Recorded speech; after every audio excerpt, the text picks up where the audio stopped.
El testimonio de hoy proviene de un hermano que vio con sus propios ojos lo que muchos ni siquiera nos atrevemos a imaginar. David Ilian, un judío sobreviviente de un ataque durante una misión secreta entre Irán y varias facciones islámicas, fue declarado clínicamente muerto. Pero en esos momentos fuera de tiempo, experimentó algo que cambió su vida para siempre. Jesús le reveló 7 señales espirituales que distinguirán a los verdaderos hijos de Dios de aquellos que viven solo de apariencias religiosas, y le advirtió: todo esto comenzará a desarrollarse antes del 15 de julio de 2025. Esta no es una historia cualquiera, es un mensaje urgente, un clamor del cielo. Acompáñanos hasta el final y descubre si tú también llevas el sello de Dios o si te encaminas hacia el peligro sin darte cuenta. Si quieres apoyarnos, puedes hacerlo con un amén en los comentarios y suscribiéndote al canal. Me llamo David Ilian. Tengo 52 años y soy judío, nací en Ifa y crecí entre las contradicciones de una tierra que respira tanto oración como guerra. He sido soldado, hombre de leyes, esposo, padre, un hombre que buscó la paz entre las ruinas de Oriente Medio. Creía en la justicia. Respetaba la Torá. Amaba a mi pueblo. Pero aún no conocía la verdad, ni la verdad escrita en tratados ni la verdad proclamada desde los púlpitos. Me refiero a la verdad que tiene un rostro y un nombre. Era el 29 de junio de 2025, una fecha que jamás olvidaré, aunque debería haber muerto ese día. Estaba en Tel Aviv para una reunión que no figuraba en ningún calendario oficial, una negociación secreta y extremadamente delicada entre un emisario iraní moderado y un representante de una de las muchas milicias islámicas. Estaba allí como mediador, una presencia silenciosa, un puente entre mundos que se odian. Todo parecía bajo control. Recuerdo el zumbido apagado de la ciudad, el lejano aullido de las sirenas de los barcos y la idea de que quizás, por un instante, algo bueno emergía de tanto derramamiento de sangre. Pero no duró. Una explosión repentina destrozó el edificio. No vi luz, sino fuego. No oí gritos, solo un rugido que despojó de significado a cada palabra. No sé qué pasó en los minutos siguientes, solo sé que encontraron mi cuerpo bajo los escombros, aún con vida, pero apenas. Sobre todo, sé lo que mi alma vio cuando mi corazón dejó de latir. Lo primero que recuerdo fue una sensación de ligereza, una sensación irreal, como si me hubieran liberado de un peso milenario. Ya no había dolor ni miedo. Oía voces a mi alrededor: se está muriendo, la presión baja, una herida abierta en el pecho, pero esas palabras eran ecos lejanos, impotentes ante mí. Ya no estaba allí. Ascendía, y el mundo parecía encogerse como una fotografía que se alejaba lentamente. Entonces todo cambió. No había túnel, ni límite preciso, solo un pasaje. Entre el polvo y la sangre, me encontré en un espacio hecho de aliento y luz. Pero no era luz común, estaba viva. Tan viva que parecía consciente, como si me conociera desde hacía siglos y me hubiera estado esperando. Y entonces lo vi. Allí estaba, con una mirada indescriptible, solo recordable. Sus ojos eran fuego y agua a la vez, atravesándome sin violencia, pero con tal intensidad que me arrodillé sin siquiera pensarlo. Nadie me dijo quién era, pero yo lo sabía: ese rostro era Yeshua, Jesús, el Mesías que habíamos esperado y a quien siempre había ignorado. No era como en las pinturas ni en las películas, era infinitamente más real, más de lo que yo jamás había sido. Me habló, pero su voz no llegó a mis oídos. Me atravesó el alma. David, dijo, te he traído aquí porque el tiempo apremia. Serás testigo de lo que debe suceder antes del 15 de julio de 2025. Lo que verás es real, y debes contarlo. Quise hablar, pero no pude. Estaba abrumado. Entonces, todo a mi alrededor empezó a cambiar, como si el cielo mismo se abriera en una secuencia de visiones.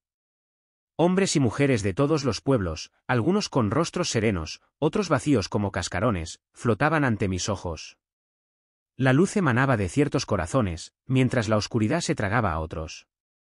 Jesús levantó la mano y dijo con voz solemne: mira bien, David, porque entre ellos están los míos, y hay quienes dicen conocerme, pero no lo hacen.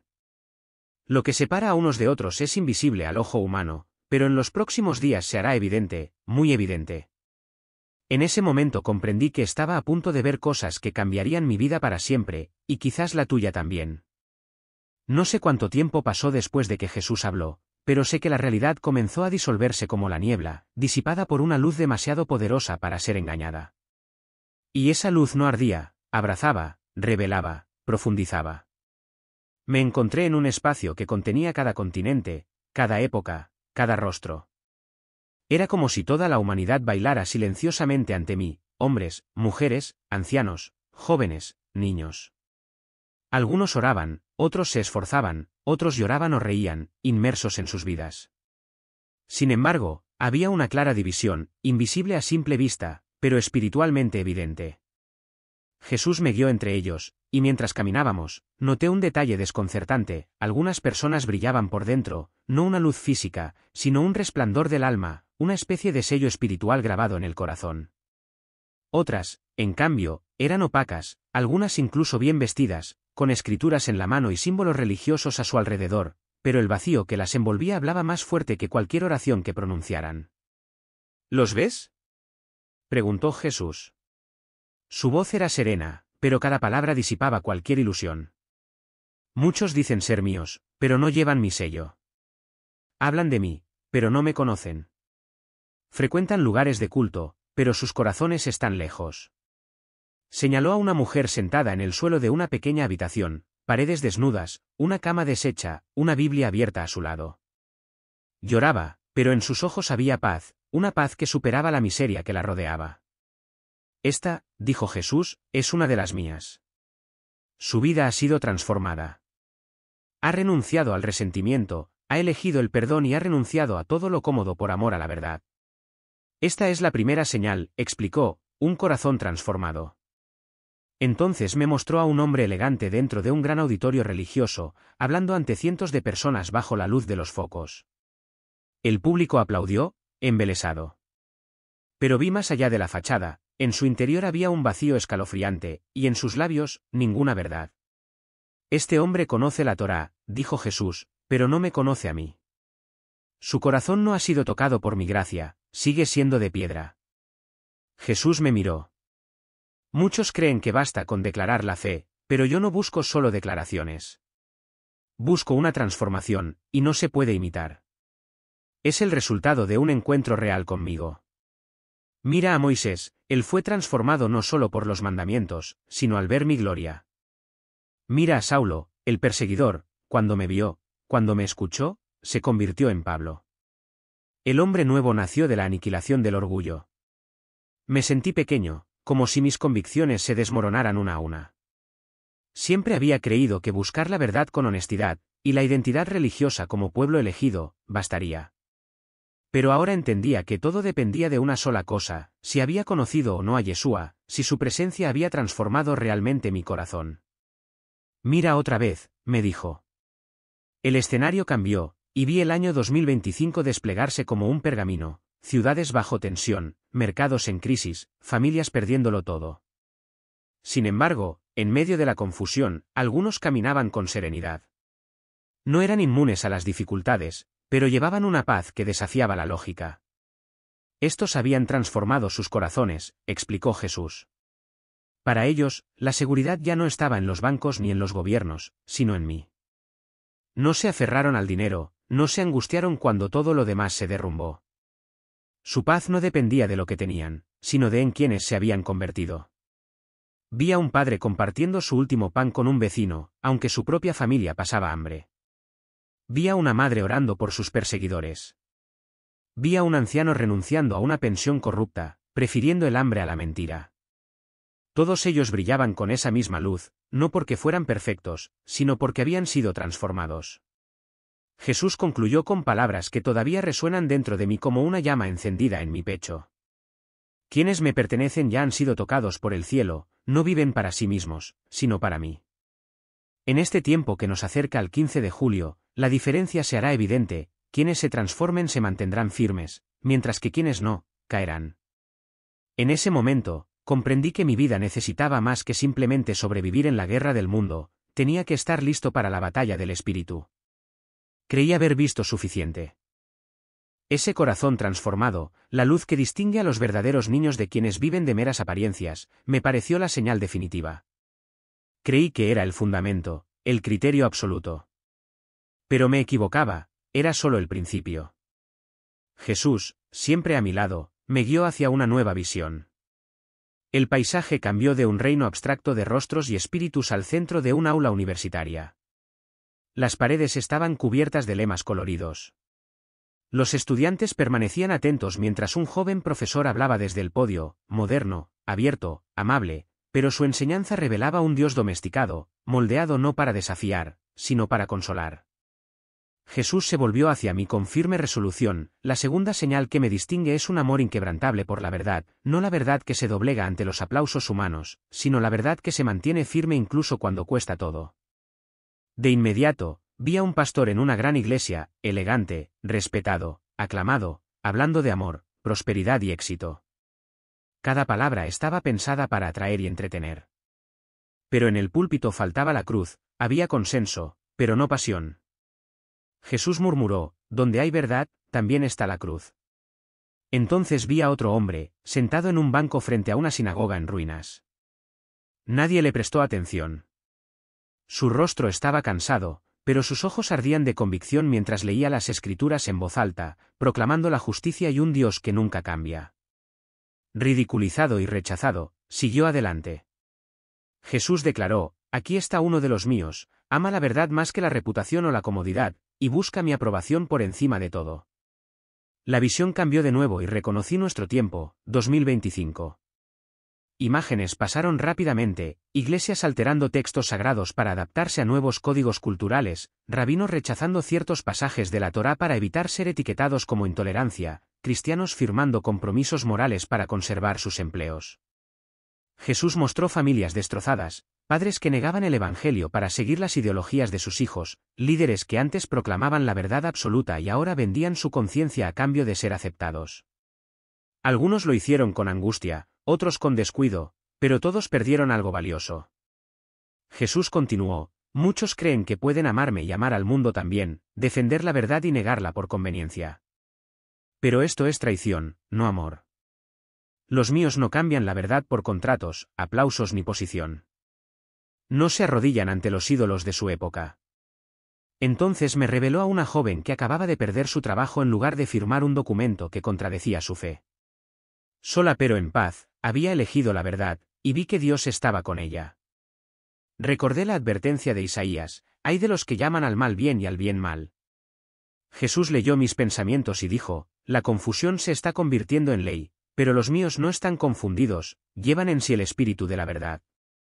Su mirada se posó en mí, no con reproche, sino con dulce autoridad: David, ¿estás dispuesto a perderlo todo por la verdad?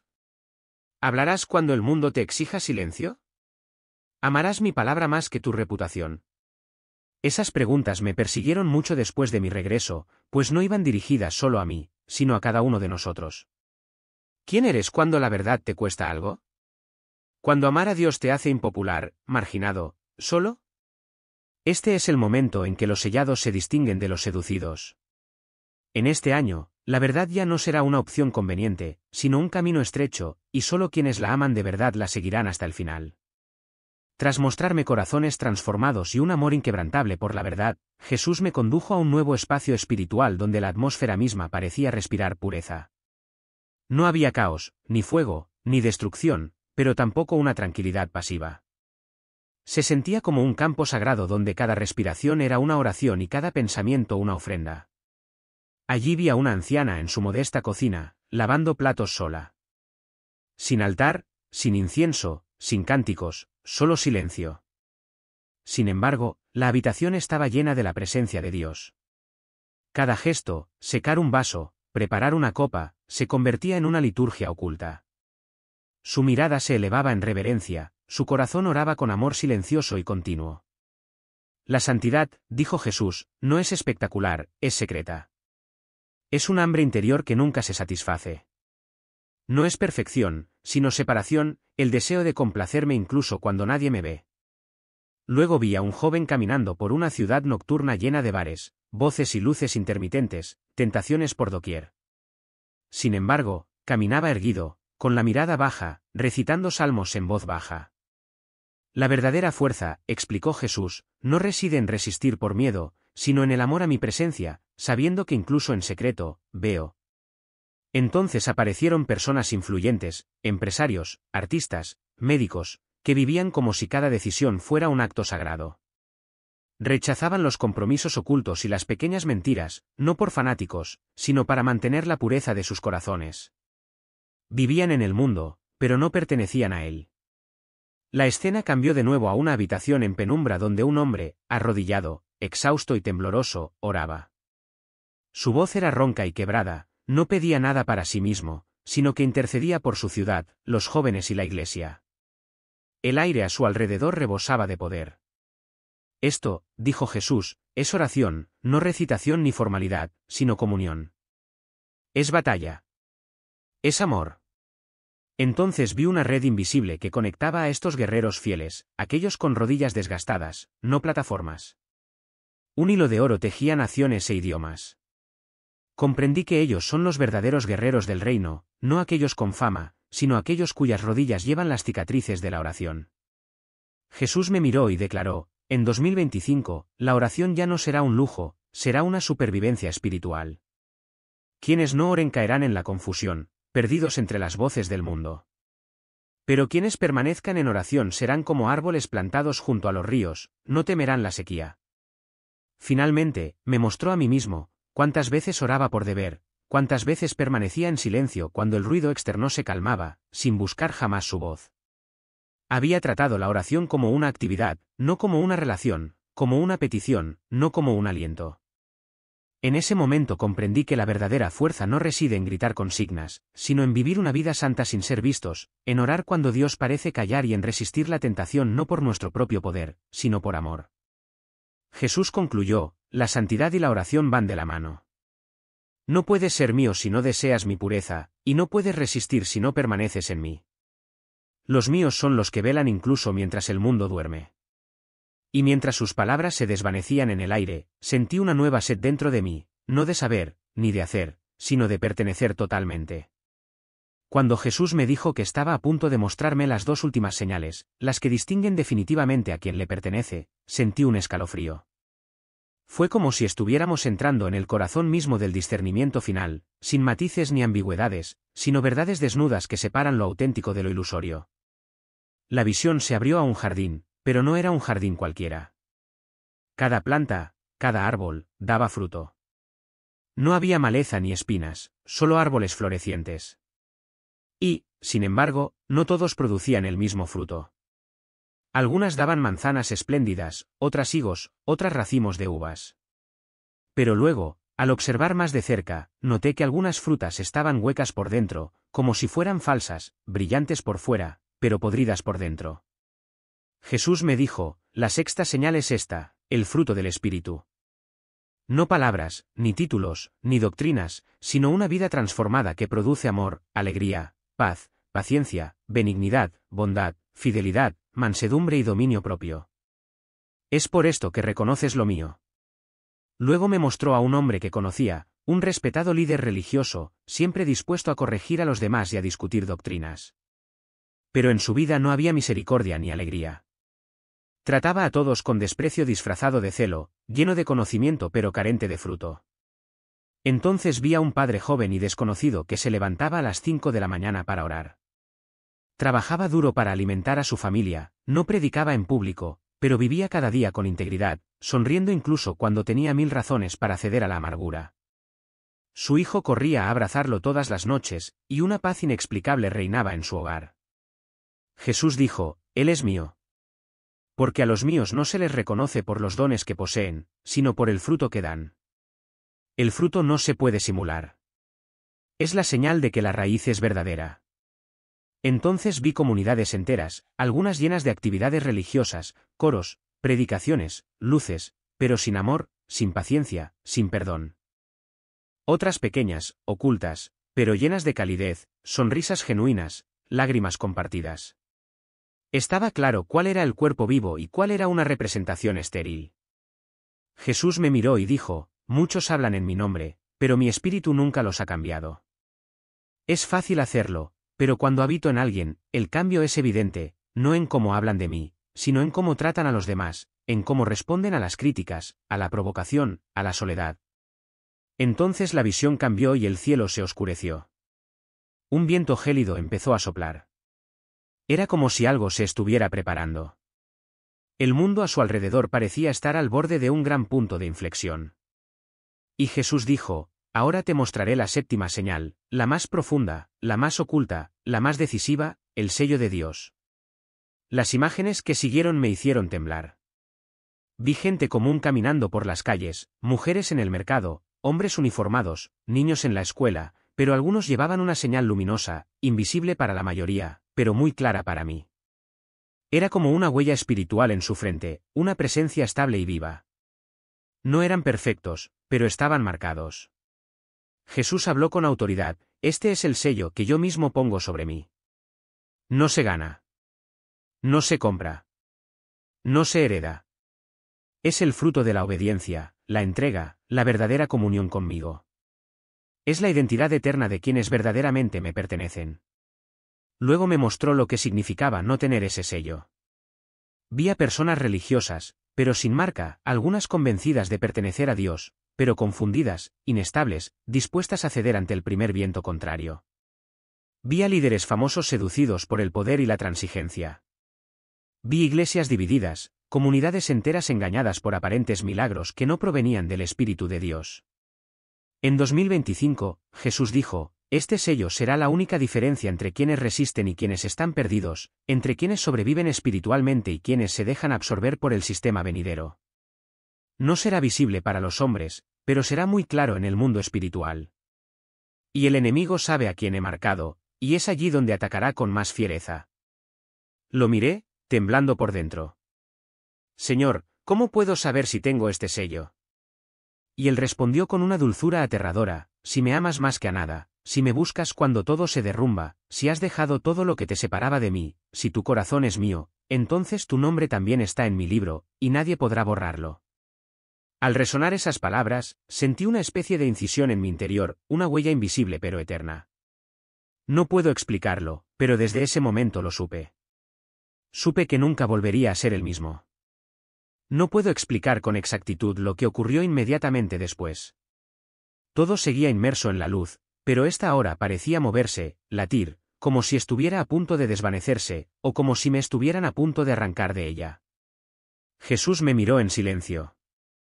Sus ojos, llenos de fuego y misericordia, parecían sostener un peso que estaba a punto de confiarme. Y lo sentí dentro de mí, no como una carga, sino como una misión que arde en el pecho y ya no te deja dormir como antes. David, dijo, estás a punto de regresar. El tiempo es corto, más corto de lo que crees. Para el 15 de julio, muchas cosas se moverán, algunas visiblemente, otras invisiblemente, pero solo las mías las reconocerán. Debes hablar. Debes contarlo todo. Pero ¿quién me creerá?, pensé, sin siquiera tener fuerzas para expresarlo. Jesús respondió como si hubiera escuchado directamente lo más profundo de mi corazón: no te preocupes por el resultado. No has sido llamado a convencer.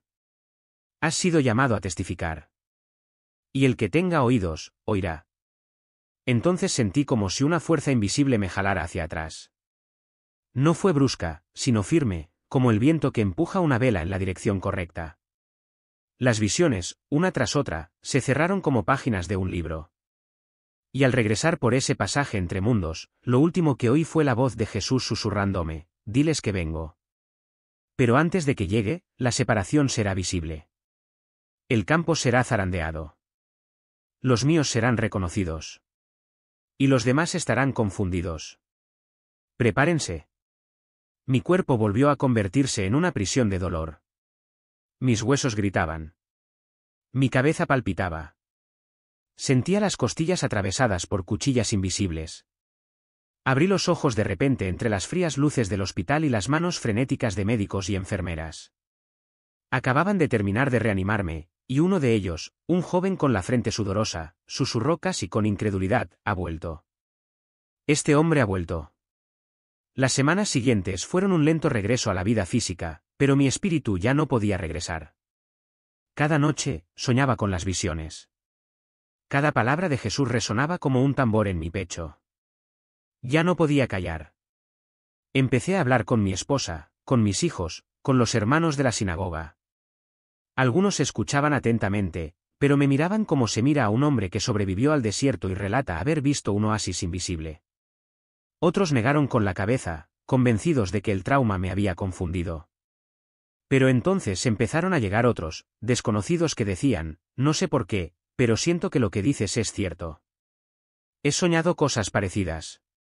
He escuchado las mismas palabras en el espíritu. Y así, sin buscarlo, nació algo, no un movimiento, ni una nueva religión, solo un clamor, un fuego, una preparación, un llamado al arrepentimiento, a no vivir más tibios, a no esperar a que sea demasiado tarde. Porque, hermano, hermana, quiero hablarles ahora, no como un sobreviviente judío, no como un hombre que ha visto cosas sobrenaturales, sino como un ser humano tocado por el Dios vivo. Lo que me fue mostrado no son símbolos. Son eventos, y ya están sucediendo.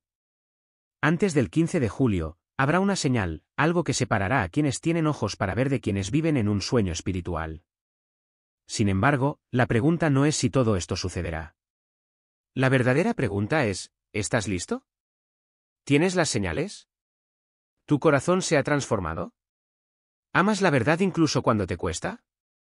¿Puedes soportar las pruebas o te desvaneces en cuanto llega el dolor? ¿Anhelas la santidad o te conformas con una vida religiosa vacía? ¿Llevas una vida de oración o solo rezas cuando necesitas algo? ¿Tu vida da fruto o simplemente se desvanece? Y, sobre todo, tienes el sello de Dios. Ya no hay tiempo para concesiones, para una fe superficial, para que Dios sea usado como talismán. Este es el tiempo de la verdad, el tiempo de la entrega, el tiempo de lo sellado. Regresé para esto, para advertirte, para sacudirte, porque la misericordia de Dios me ha concedido otra oportunidad. Y si estás leyendo estas palabras, quizás Él también te la esté concediendo. Jesús me advirtió que todo esto sucederá antes del 15 de julio. No esperen la señal para despertar, porque quienes no se preparen ahora no entenderán nada. Y no será solo una fecha en el calendario. Será el comienzo de una separación eterna. Gracias de corazón por quedarte hasta el final de este testimonio. Si aún estás aquí, es porque algo te ha hablado. Ahora te invitamos a hacer un pequeño gesto que puede marcar una gran diferencia. Escribe en los comentarios desde qué país nos sigues para que también podamos orar por tu tierra. Suscríbete al canal si aún no lo has hecho. Activa la campanita y, sobre todo, comparte este vídeo con al menos 3 seres queridos. A veces, un solo clic puede reavivar la fe en un corazón dormido. Que el Señor te bendiga y te guíe en la verdad cada día.